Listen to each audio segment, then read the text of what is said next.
Hello, welcome back. நம்ம today என்ன பார்க்க போகிறோம்னா ஒர்க்கிங் ஸ்ட்ரெஸ் மெத்தட் பார்க்க போகிறோம். ஓகேங்களா?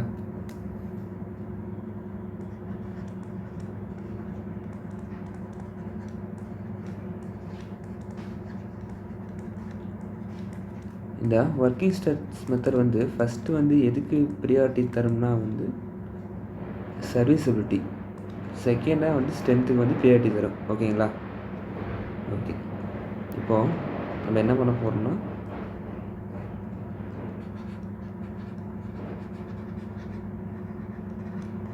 Analysis of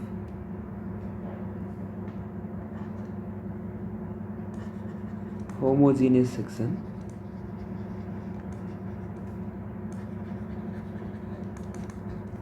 by working stress method. ஓகேங்களா? ஓகே,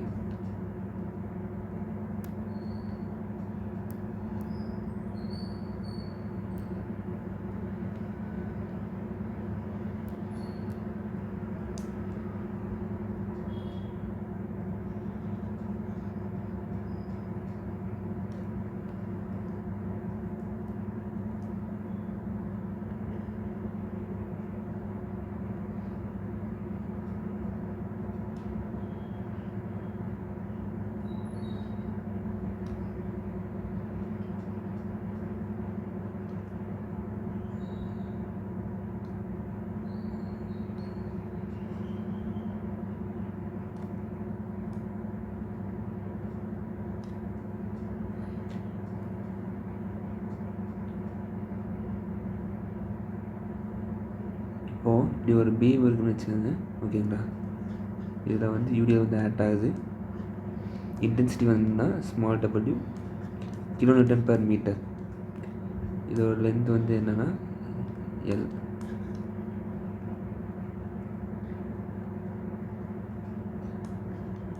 இது பிரெத்து.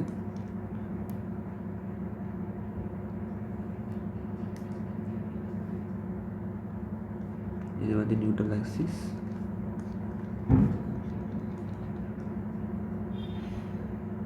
இப்போ நியூட்ரல் ஆக்சிஸ்னால் இது ஹோல் டெப்த் டினா, இப்போ நியூட்ரல் ஆக்சிஸ்லேருந்து d/2. ஓகேங்களா? ஓகே, இது M20 கிரேட் அசியூம் பண்ணிக்கலாம். Simply supported beam assumption. சரிங்களா? ஓகே, இது கம்ப்ரஷன் ஜோன், இது டென்ஷன் ஜோன். இப்போது இதுக்கு ஸ்ட்ரெயின் டயக்ராம் ஸ்ட்ரெஸ் டயக்ராம் போட்டால் எப்படி வரும்?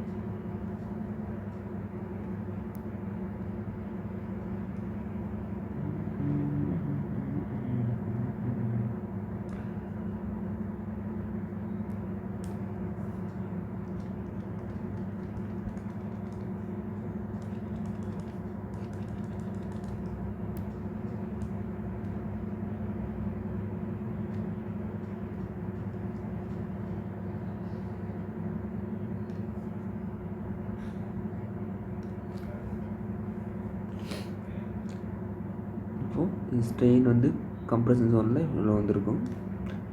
ஸ்ட்ரெயின் டென்ஷன் ஜோன்லேயும் இவ்வளோ வந்திருக்கும். ஏன்னா stress is directly proportional to strain. So லீனியராக இருக்கும்.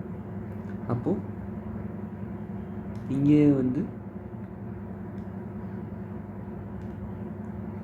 லீனியராக தான் இருக்கும். ஏன்னா stress is directly proportional to strain. சரிங்களா? இது ஸ்ட்ரெயின் டயக்ராம். இது ஸ்ட்ரெஸ், இது ஸ்ட்ரெயின் ரெண்டுமே. இது ஸ்ட்ரெயின் இன் கம்ப்ரஷன், இது ஸ்ட்ரெயின் இன் டென்ஷன். ஓகே, அப்போது ஸ்ட்ரெஸ் எங்கேயும் மேக்ஸிமமாக இருக்கும்? எக்ஸ்ட்ரீம் ஃபைபர் தான் மேக்ஸிமமாக இருக்கும். ஓகேங்களா? அப்போது இது ஸ்ட்ரெஸ் மேக்ஸிமம்.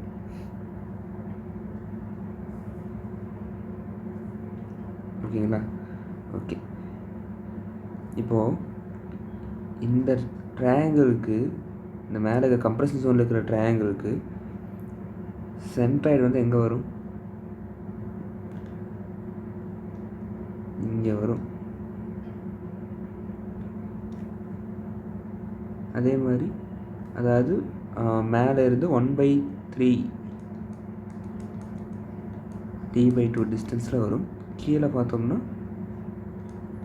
2/3 d/2 டிஸ்டன்ஸில் வரும். அதாவது இப்போ ஹச்சுன்னு இருந்துச்சுன்னா 1/3 ஆஃப் ஹைட்டு அந்த மாதிரி அப்படின்னா ஹச்சுக்கு போல் d/2ன்னு இருக்குது. ஓகேங்களா? அப்போ இங்கேயும் வந்து எப்படி வரும், இங்கே வந்து 2/3 ஆஃப் d/2, கீழே வந்து 1/3 ஆஃப் d/2. ஓகேவா? ஓகே.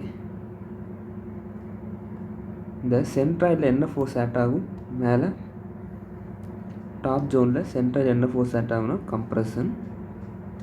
ஏன்னா இங்கே கம்ப்ரெஷன் தான், நியூட்ரலைஸ் கம்ப்ரெஷன். லோடு வைக்கிறோம் இப்படி தானே, மேலே கம்ப்ரெஷன் கீழே டென்ஷன் இருக்குமா, கீழே வந்து என்ன இருக்கும், கீழே வந்து டென்ஷன் இருக்கும்.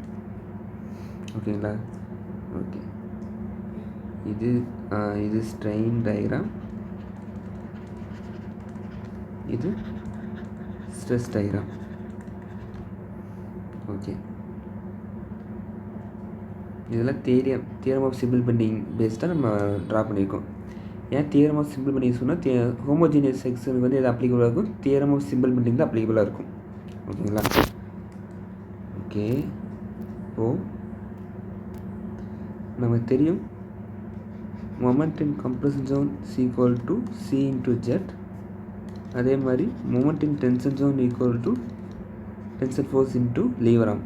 கரெக்டாக? அப்போ மொமெண்ட் ஆஃப் ரெசிஸ்டன்ஸ் வந்து என்னவாக இருக்கும், இந்த மொமெண்ட் ஆஃப் சிலையும் moment of compression zone and moment of tension zone ரெண்டில் எது மினிமமோ அதான் வந்து மொமெண்ட் ஆஃப் ரெசிஸ்டன்ஸ், இல்லைன்னா மேக்ஸிமம் பெண்டிங் மொமெண்ட்டாக இருக்கும்.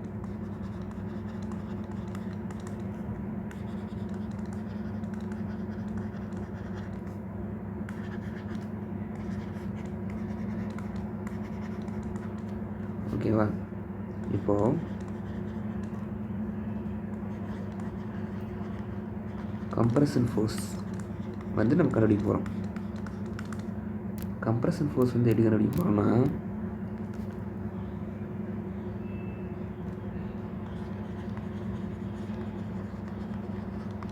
Compression force C equal to area of stress diagram. என்ன சொல்கிறாங்க, ஸ்ட்ரெஸ் டயக்ராமோட ஏரியா அப்படிங்கிறாங்க. இன்னும் நம்ம எக்ஸாக்டாக சொல்லணும்னா வந்து கம்ப்ரெஷன் ஜோன் இருக்கிற ஸ்ட்ரெஸ் டயக்ராம். ஏன்னா கம்ப்ரெஷன் ஜோன் டென்ஷன் ஜோன் ரெண்டாக பிரிச்சுக்கோம்ல, மேலே இருக்கிறது ஃபுல்லாக கம்ப்ரெஷன் ஜோன், கீழே இருக்கிற டென்ஷன் ஜோன் பிரிச்சுக்கோமா. ஓகே. அப்போது அந்த கம்ப்ரெஷன் ஃபோர்ஸ் வந்து எப்படி நமக்கு கிடைக்கும்னா வந்து பெர் யூனிட் வித்துக்கு தான் கிடைக்கும். ஏரியா ஆஃப் ஸ்ட்ரெஸ் டயக்ராம்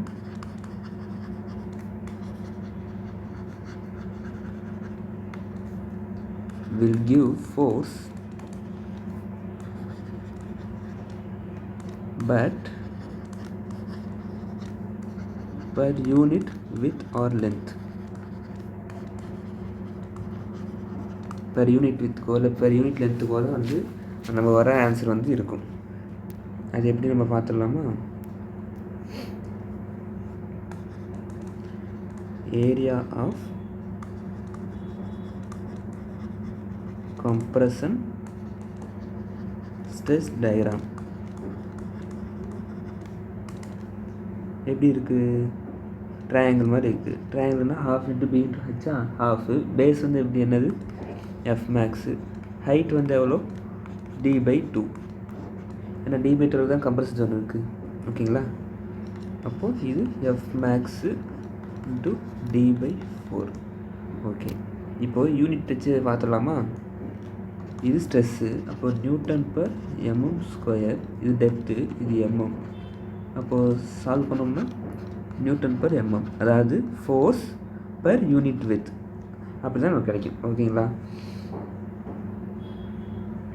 அதாவது பிரெத்து டெப்த்து நம்மளுக்கு தெரிஞ்சிடும், லென்த்து வந்து பர் யூனிட் லென்த்துக்கு எடுக்கிறோம் நம்ம, அதுதான் இது சொல்கிறாங்க. சரிங்களா? ஓகே.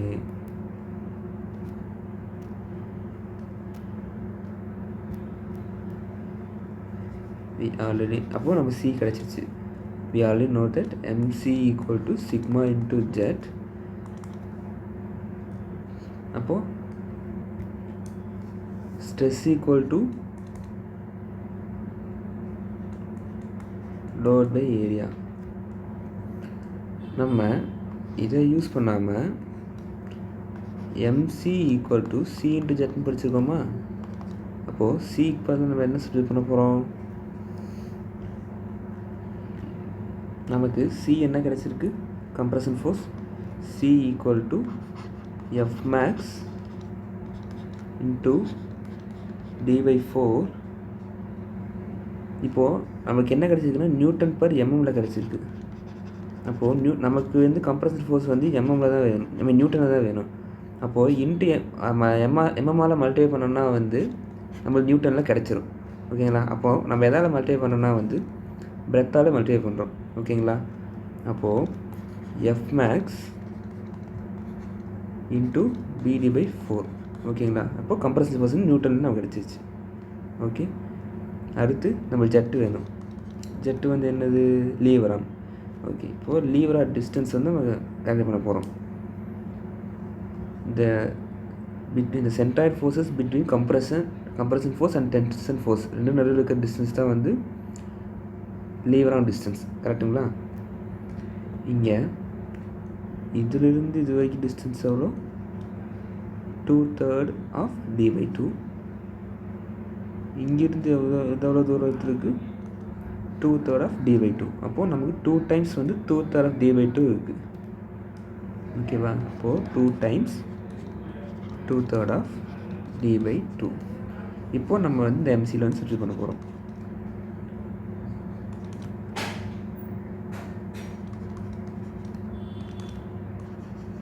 F max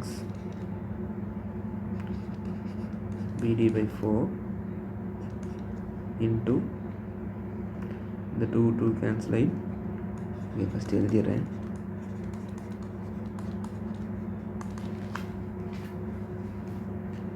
இந்த 2 cancel ஆயிரும்.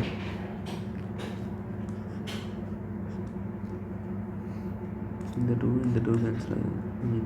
2 cancel ஆகி கீழே 2 இருக்கும். F max BD square by 6. ஓகேங்களா? இப்போது இது நமக்கு என்ன கிடைக்குதுன்னா வந்து இந்த BD ஸ்கொயருங்கிறது ரெக்டாங்கிளோட section மாடுலஸா?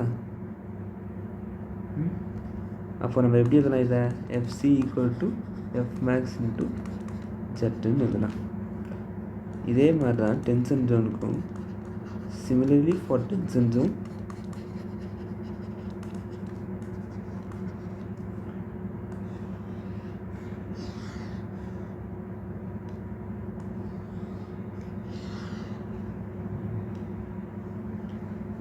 MT equal to F max into BD square by 6. Okay. இப்போது டிசைனுக்கும் அனாலிசிஸ் என்ன வித்தியாசம்? டிசைன்னா வந்து நம்ம பிரெத்தோ டெப்த்தோ ஐ மீன் டைமென்ஷன்ஸ் வந்து அரே பண்ணுவோம். அனாலிசிஸ்னால் வந்து என்ன எக்ஸிஸ்டிங் ஸ்ட்ரக்சரை வந்து அன்னோன் கெப்பாசிட்டி என்ன அதெல்லாம் நம்ம பார்ப்போம், மெஷர் பண்ணுவோம்.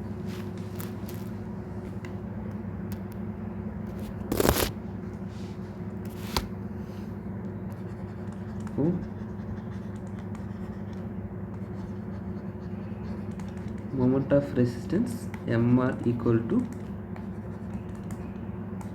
minimum of MC MT. சரிங்களா? ஓகே, இப்போ வந்து ஒர்க்கிங் ஸ்ட்ரெஸ் மெத்தடை பற்றி நம்ம சில பாயிண்ட்ஸ்லாம் இருக்குது, அதை நம்ம வந்து படிக்க போகிறோம்.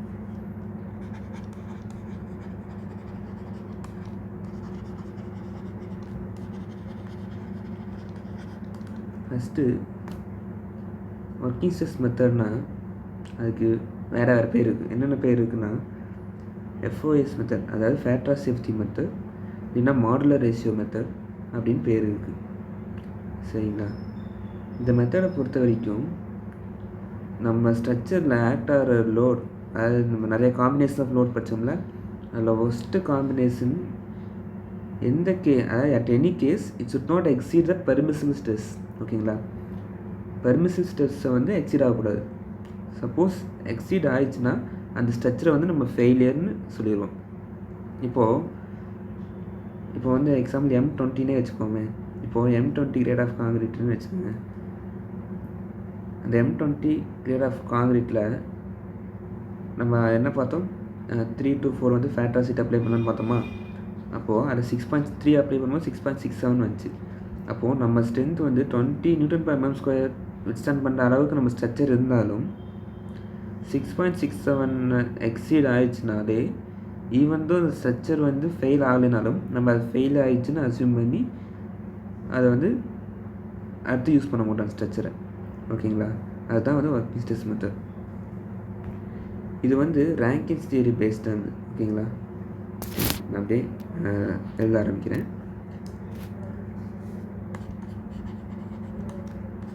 இதுதான் வந்து ட்ரெடிஷ்னல் மெத்தட். ஓகேங்களா? This was the traditional method. This was the traditional method of design. Okay, it is assumed that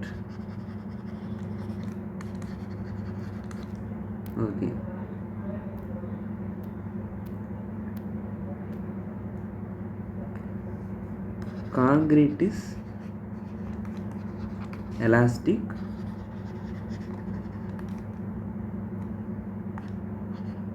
அப்படின்னு என்ன அர்த்தம்னா வந்து ஸ்டீல் அண்ட் காங்கிரீட் வந்து act together. Concrete elastic, steel and concrete act together elastically.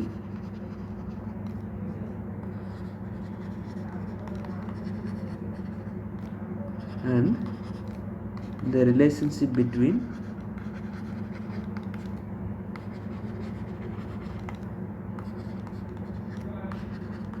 load and stress is linear. ஓகேங்களா? Okay.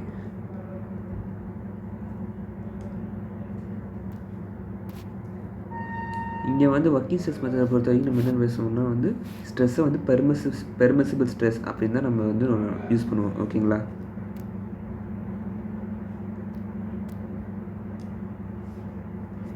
இந்த எபோ point என்ன சொல்கிறாங்கன்னா வந்து காங்கிரீட் வந்து எலாஸ்டிக்னு அசியூம் பண்ணுறோம். அப்படின்னா என்ன அர்த்தம்னா வந்து ஸ்டீலும் காங்கிரீட்டும் வந்து டுகெதராக வந்து பிஹேவ் பண்ணும் அப்படின்னு அர்த்தம். ஓகேங்களா? அடுத்து the basis of the method is that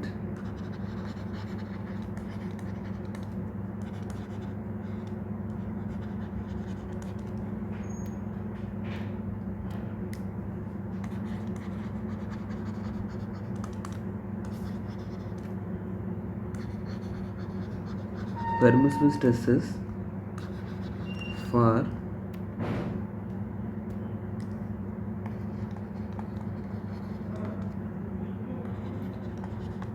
concrete and steel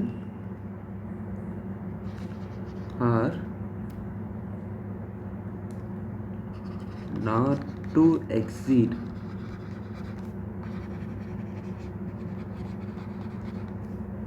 anywhere in the structure.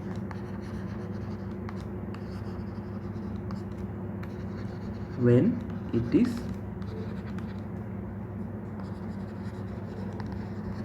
subjected to worst combination of working loads.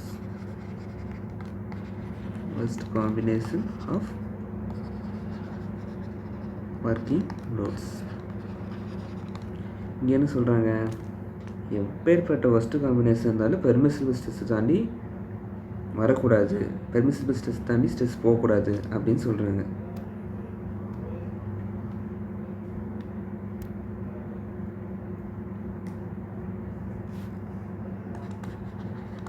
The method is called elastic method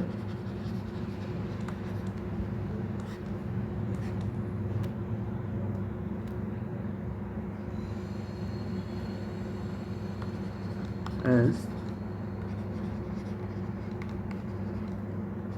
the sections are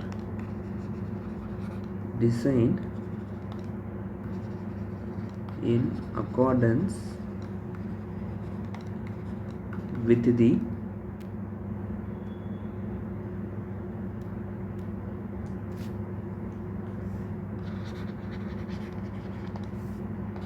elastic theory of bending.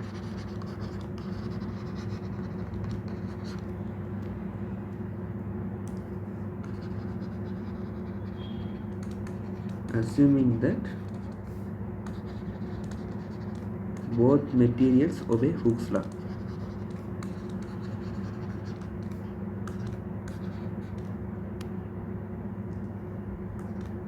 Both materials obey Hooke's law. Hooke's law என்ன சொல்லுது? Stress is directly proportional strain. அப்போது stress is directly proportional strain elastic method. அப்போது இது வந்து என்ன சொல்கிறாங்கன்னா, in accordance with the elastic theory of bending, assume that both the materials obeys Hooke's law அப்படின்னு நம்ம சொல்கிறாங்க. ஓகேங்களா? ஓகே. அப்போது இங்கே நம்ம ஸ்ட்ரெஸ் டயக்ராம் அதெல்லாம் பார்த்தோன்னா ஹூக்ஸ் லா பேஸ்டாக இருக்குது. ஸ்ட்ரெயின் டயக்ராம் வந்து தியரி ஆஃப் சிம்பிள் பெண்டிங் பேஸ்டாக இருக்குது. சரிங்களா? ஓகே. அடுத்து தி elastic theory gives a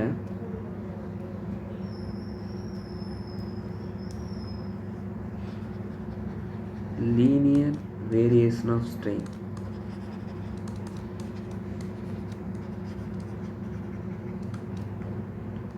and a linear variation of stress.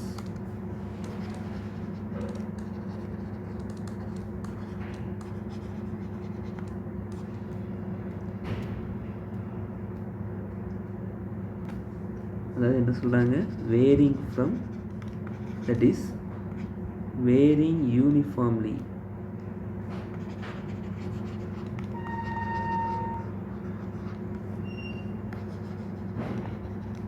from 0 at the neutral axis to a maximum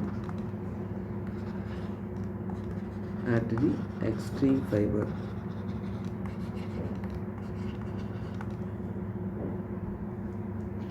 அதாவது எலாஸ்டிக் தியரி வந்து பேஸ்டாக இருக்குது, லீனியர் வேரியேஷனாக இருக்கும்.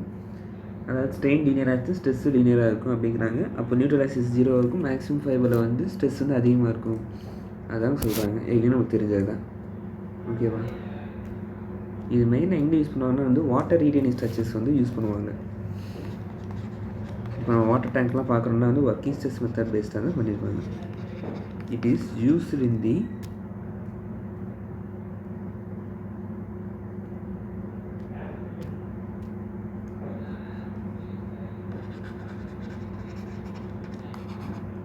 design of structures like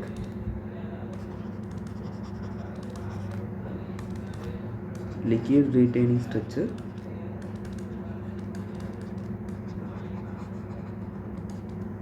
அப்புறம் ஹைவே பிரிட்ஜஸ், அப்புறம் பெரிய பெரிய இண்டஸ்ட்ரியல் சிம்னிஸ்லாம், ஹைவே பிரிட்ஜஸ்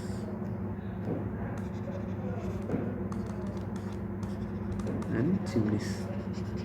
கொஸ்டின் கேட்கலாம், லிக்விட் ஸ்ட்ரக்சர்லாம் வந்து லிமிட் ஸ்டேட் மெத்தட் கன்ஸ்ட்ரக்ட் பண்ணுவோமா இல்லை ஒர்க்கிங் ஸ்ட்ரெஸ் மெத்தட் மூலிமா கன்ஸ்ட்ரக்ட் பண்ணுமா அப்படின்னு கேட்பாங்க.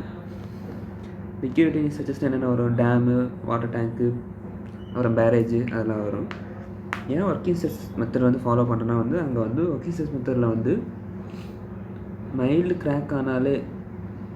கிராக் ஆனாலே வந்து இது வந்து ஃபெயிலியர் அப்படின்னு அசியூம் பண்ணிடுவோம். அதனால தான் வந்து அப்போ அந்த சின்ன கிராக் கூட வரக்கூடாதுன்னா அது ஒர்க்கிங் ஸ்ட்ரெஸ் மெத்தட் மூலிமா தான் கன்ஸ்ட்ரக்ட் பண்ண முடியும். ஓகேங்களா? இது லிமிட்டட் மெத்தட்னால் வந்து மைனர் கிராக் அதெல்லாம் அலோவ் பண்ணலாம், அந்த மாதிரிலாம் வரும். அது நம்ம லிமிட்டட் மெத்தட் போகும்போது பார்த்துக்கலாம். சரிங்களா?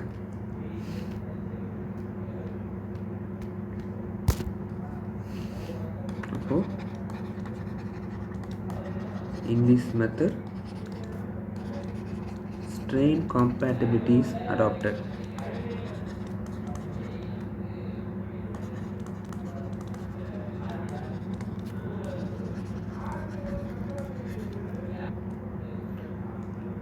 அதாவது என்னன்னா ஸ்ட்ரெயின், அதாவது காங்கிரீட்டில் எவ்வளோ ஸ்ட்ரெயின் ஆகிருக்கோ அதே அளவு தான் வந்து ஸ்டீல்லையும் ஸ்ட்ரெயின் ஆகிருக்கும் அப்படிங்கிறது தான் வந்து ஸ்ட்ரெயின் காம்பேரிட்டிவ் அர்த்தம். சரிங்களா? where the strain developed in steel is equal to the strain developed in surrounding concrete. ஒரு ஸ்டீல் எவ்வளோ ஸ்ட்ரெயின் ஆகிருக்கோ ஒரு சரௌண்டிங் காங்கிரீட் அதே அளவு ஸ்ட்ரெயின் தான் ஆகிருக்கும் அப்படின்னு சொல்கிறாங்க. Due to the perfect bond between. அப்போது ஸ்ட்ரெயின் காம்பேட்டபிலிட்டி இருக்குன்னா வந்து என்ன reason? Perfect bond between concrete and steel. இது இருக்கிறனால தான் வந்து நம்ம வந்து ஸ்ட்ரெயின் காம்பேட்டபிலிட்டி வந்து நல்லா எஃபிஷியண்ட்டாக ட்ரான்ஸ்ஃபர் ஆகுது. ஏன்னா இப்போ ரெண்டுக்கு பாண்ட் இருந்தால் தான் வந்து இது ஸ்ட்ரெயினாக அது வந்து ஈக்குவல் அமௌண்ட்டாக ஸ்ட்ரெயின் ஆகும். ஓகேங்களா? So that loads R transfer. ஓகேங்களா? இன்னொன்று அந்த ஸ்டீலில் வந்து கோட்டிங் எதுவும் பண்ணாமல் இருக்கணும். அப்போ தான் வந்து அந்த ஸ்ட்ரெயின் வந்து ஈக்குவலாக நடக்கும். சப்போஸ் அந்த ஏதாவது ஸ்டீல் வந்து கோட்டிங் பண்ணாங்கன்னா அப்போது வந்து மேபி வேரி ஆகலாம். ஓகேங்களா? This method is also called as என்னென்ன சொன்னேன், அதாவது ஒர்க்கிங் ஸ்ட்ரெஸ் மெத்தட் என்னென்னு சொல்லலாம், எலாஸ்டிக் மெத்தட் அல்லது ஃபேக்டர் ஆஃப் சேஃப்டி மெத்தட். நீங்கள் ஃபுல்லாக இருக்குங்க. ஃபேக்டர் ஆஃப் சேஃப்டி மெத்தட் இல்லைன்னா வந்து மாடுலர் ரேஷியோ மெத்தட்.